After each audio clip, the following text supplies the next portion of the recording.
and I was about 6 or 7 years, about 7 years old, 7 or 8 years old. I had that, that closeness towards God. All of us used to be. My mother had 6 children, 6, 7 children, and out of that, then we made to go in morning after bath, say a prayers, and go to school. Evening, come back, say a prayers, and bath and prayers. All right, so the usual thing. And then, but in my case, it was a little more different because I remember one day I was skipping with a skipping rope, and then some of the friends, old friends, they were talking with my mother in the drawing room there. They looked out and they said, this child seems quite happy. They said. So she said, yes, she's always like that. Um, then she called me and she said, are you happy, my child? She asked. So he said, if God is happy, I am happy. That shook them very much. How much of connection with God? Huh? And why should you feel if God's happy, you're happy? So from then on, it's been like this, Anything I wanted, it was with God. Although the small child also, it was in that small way, it was like that.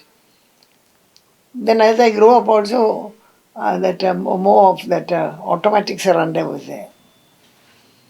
That is why I can teach without reading from any books, my own experience. You see. So it is from that surrender that I was able to tell from my friends so many things, and they were so surprised that she was saying all these things. They couldn't understand how she was getting the knowledge. It was just not like that. I would say it, and it was more or less God talking through me. You see, so I didn't.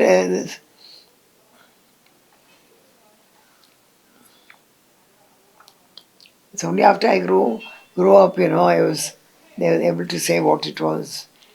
I mean, to understand that it was a surrender. Name was a surrender to God.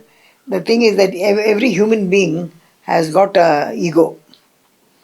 That ego makes you feel anything good that happens, you think that you did it. Anything bad that happens, you think I have no part in it. Somebody else did it, or God didn't help me, or God did it like that. But they don't think that it is that you would have done it. It is your ego that makes you feel. So that's one of the main things that I'm telling them to overcome. Now, to overcome the ego, it is a very hard thing. You can do it only step by step. It's according to your character. If you have this character in which the ego is very, very strong, then you will find that you do so many mistakes you make, and yet you will not admit that it was your fault. You must admit that. You must be able to say, it was I did wrong, it was my fault. They would say that. It's so difficult to make people say that. You see, everybody has got a higher nature and a lower nature. So the lower nature is full of what you call rajas and tamas. Rajas is, there are three shades. That is sattva, rajas and tamas. Out of that, sattva guna is the highest, very good. It is white color and full of goodness only. And the second is that rajas is full of passion and activity, overactive, hostility, anger, all the evil things are there. And very active also. That color is red. Whereas in the next one, tamas. Tamas is color is black. But in that, it is that they have laziness, lethargy, and try to get things without working for it. Maximum laziness and maximum lethargy. And yet it'll have that rajasic taints of it. That anger, all these things will be there. In the Gita, Krishna says that there are three gates to hell. One is desire, anger, and greed. Three gates to hell. So for all this, Tamas, if they're lazy also, they have all these gates are open to them. You see? So what we must do is to eliminate the lower nature. It's not easy. So many, sometimes it takes so many janmas to clean it up because you have so many faults. First and foremost, you be humble enough to admit that it is my fault. You see, must be that humility must be there. It's a very great thing to get that humility. So that humility will make you understand that this is my ego. Now, what stands between you and God? That ego, nothing else. Once that ego is cleansed, generally it is full of evil, Once it is cleansed and becomes white, the clearer it becomes, the whiter it becomes, the closer it goes to God. And once it becomes fully pure, then it merges at the feet of God. So for that you have to leave everything. In surrender or Sharanagati, what I'm saying is you have 100%. Out of the 100%, you have there's 50% you can't do anything about. But the remaining 50, out of that you can divide it into 25 and 25. One 25 part of it is you take a refuge in God and you pray to God and leave it at His feet. And yet you must leave.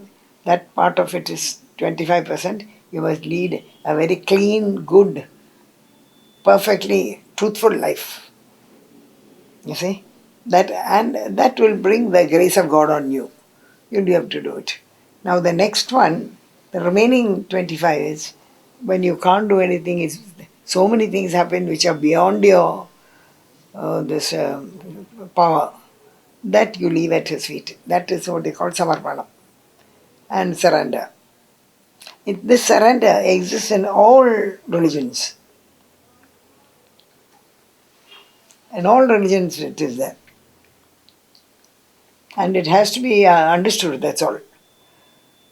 That is what is it has to be done only step by step. It's not possible. That day that Bhikkhu came here, you were here, the Bhikkhu came? No. Oh, should have been here. And he finished his speech. Then after he told me, I want Mataji to say a few words. Then I was talking about this and I said, he was talking, in the highest Advaita he was talking. Then that you have this, if you want to cleanse yourself, you must pray to God to do it. You can't do it yourself. You are not having the power to do it. Up to an extent you can. That is your willpower must be there. The desire to be good must be there. All these things must be there. But the power to do it must come from Him. You see? And He will give it to you if you really ask for it. If you, at His feet, if you fall and ask for it, then you will find that He helps you. But you must be sure that you ask for it in such a way. That is the essence of Sharanagati and this surrender. To accept anything good that is coming is easy. That will be, but to accept anything that is bad that is coming is hard. So nobody will want to accept it. But it's a question of, it doesn't matter whether you accept it or not, it's going to happen. So you might as well accept it and be strong about it, understanding that there is a meaning in everything that happens. There is a meaning in everything that happens. This you must understand.